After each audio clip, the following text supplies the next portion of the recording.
for like 10 years, I would take kids out every spring on the same prairie dog town for 10 years. We'd do the same basic observations every single year, and we did it the same way. And we would measure the town using GPS. We would just do an outline of the town when we'd first go out there, and that way over time we could see. And even if we were to animate it, it'd have been cool. You could see how the town would ebb and flow in terms of its size and shape. It wasn't a static entity. That, in a good years when you'd have more prairie dogs, the town would get a little bigger and the boundaries would change. When in lean years, it might get a little smaller and the boundary would change. So it was fascinating to look at that.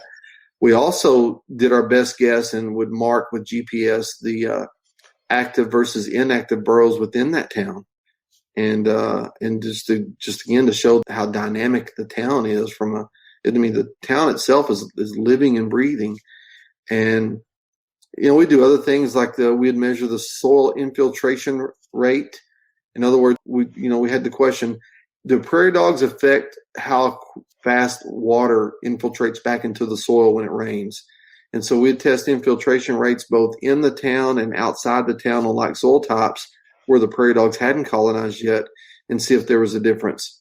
We would test the forage quality and quantity in the town versus outside the town on identical soil types, and that was the key part, just to keep consistency in our observations, and to see if there was any difference in soil quantity and quality that the prairie dogs influenced, again, in the town as opposed to outside the town. Or we do observations and record the kind of animals we saw in the town when we would visit it.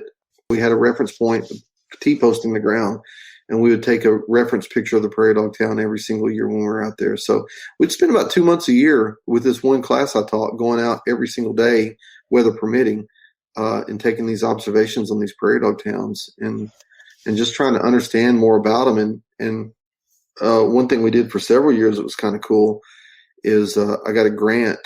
I actually got I got several grants, but a couple of noteworthy ones. One grant provided us with a fiber optic probe that we could put down in the holes and look at the prairie dogs in the burrows.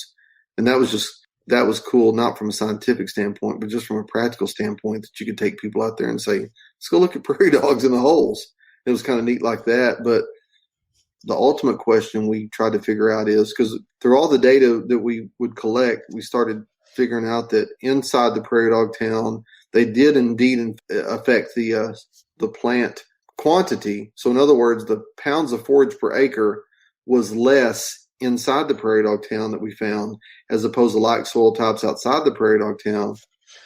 But, and this is the big but, if you look at numbers like crude protein and total digestible nutrients and all those things that cattlemen really focus in on when they're trying to determine the best rations to feed their cattle, the forage inside the prairie dog towns was far superior than the forage outside the prairie dog town. So it came down to nutrient density and caloric density. We can get full by eating ice cream all day, but a well-balanced meal that includes maybe some protein and salads a lot better for us. And so just from a, not a scientific standpoint, but from a practical standpoint, we figured out that inside the prairie dog town, they didn't get as much food to eat, but it was better food for them, and the cattle probably did better.